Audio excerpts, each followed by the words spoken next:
São Paulo passou hoje pelo pior alagamento dos últimos 60 anos. Quem será que é o culpado? Será que são os fatores naturais, são fatores sociais, uma conjuntura dos dois?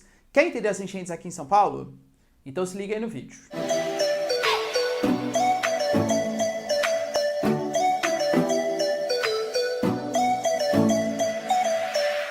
Fala galera, beleza? Também tô legal, tranquilo de boa? Então tá, galera, é o seguinte.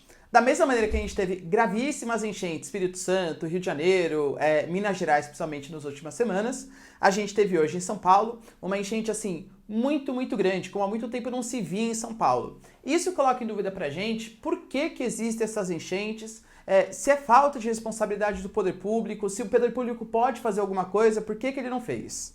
Se você quer saber a resposta para essa e outras perguntas relacionadas à geografia, geopolítica, atualidades, polêmicas, enfim, tudo para se manter sempre bem atualizado, já se inscreve no canal, deixa seu like e compartilha esse vídeo, que eu, Ricardo, conto muito com a ajuda de vocês, belezinha? Então tá. Respondendo aqui rapidinho, digamos assim, falta de querer, falta de capacidade, falta de investimento do poder público? A resposta é sim, também, mas não só. A gente sabe que nos últimos anos, tanto o governo do estado de São Paulo quanto a prefeitura do município de São Paulo, eles assim negligenciaram muito os investimentos em relação à prevenção de enchentes e outras prevenções também. E é claro, quando vem uma chuva dessa magnitude como aconteceu hoje em São Paulo, uma chuva muito grande, é claro que isso vai repercutir, isso vai causar uma série de desastres. Mas a gente não pode responsabilizar somente esse prefeito, somente esse governador. Isso data aí de uma longa trajetória da maneira como São Paulo foi se urbanizando. Eu não vou fazer aqui uma trajetória tão longa, até porque se vocês quiserem, eu recomendo muito que vocês vejam o documentário Entre Rios, um documentário sensacional. Quem foi meu aluno sabe que eu sempre recomendo esse documentário. É um documentário de 19 minutinhos, bem rapidinho, que ele mostra toda a trajetória da evolução da cidade de São Paulo, do município de São Paulo, e a relação que teve com seus rios. Tratando os rios, no começo, como amigos, incentivadores do desenvolvimento, e depois, com o passar do ano, como inimigos ao desenvolvimento, entraves ao desenvolvimento. Basicamente, o que eu posso falar para vocês? Que a gente tem aqui um ponto decisivo do município de São Paulo, que é o início do século XX, onde a gente tinha o Saturnino, que era um cara, galera, um planejador, né, um urbanista muito inteligente, que falava que São Paulo poderia aproveitar os seus rios para desenvolver mesmo, né, desenvolver São Paulo através dos seus rios, aproveitando-os para fazer, por exemplo, transporte fluviais, para preservar as áreas de margem, de várzea, até para valorizar os rios, a questão urbanística, a questão bonita, né, que existia através dos rios, e existiu o Prestes Maia.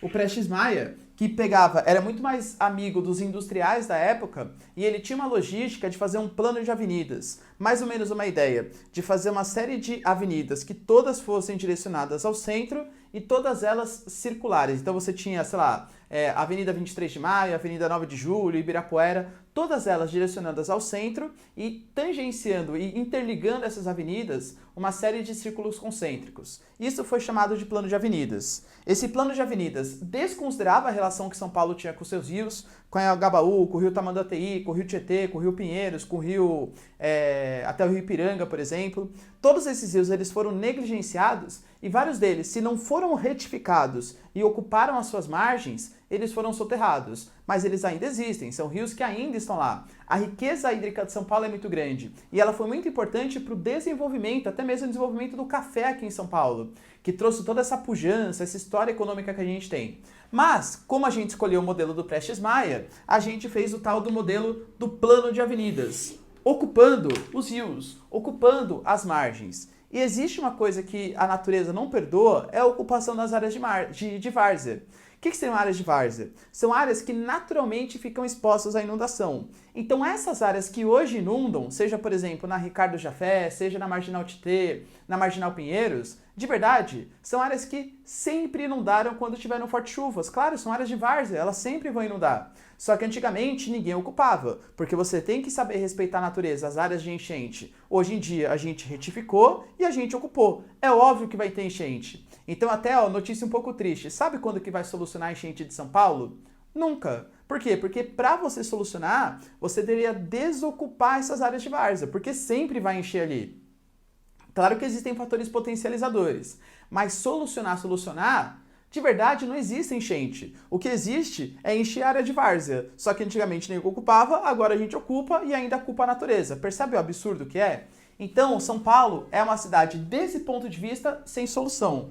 Existem alguns fatores aqui que eles colaboram, eles potencializam, eles fazem com que uma enchente que seria grande fique enorme, que trave a cidade de São Paulo como trava hoje, né? E aí eu coloco para vocês, por exemplo, a questão do assoreamento dos rios, que seria o depósito de sedimentos ou de lixo no fundo do rio. E aí, como esse rio ele fica cada vez mais raso, qualquer chuvinha que aconteça já favorece o transbordamento e, consequentemente, as enchentes. A gente pode colocar, por exemplo, a impermeabilização do solo. Como assim? Não tem filtração de água em São Paulo. Todas as águas, elas escoam superficialmente. E aí o que acontece? Como os nossos bueiros, eles são muito mal feitos, a boquinha é pequenininha, tudo cheio de lixo, tampado, então essa água, ela escoa superficialmente e não tem para onde ela ir. Ela acaba indo para o rio, transbordando aquele rio que geralmente está no fundo de vale, ou acaba transbordando as vias mesmo. Então a gente deveria criar sistemas ou de criar mais áreas verdes, ou existem, claro que é uma solução cara, mas os chamados asfaltos inteligentes. Já existe isso em países desenvolvidos.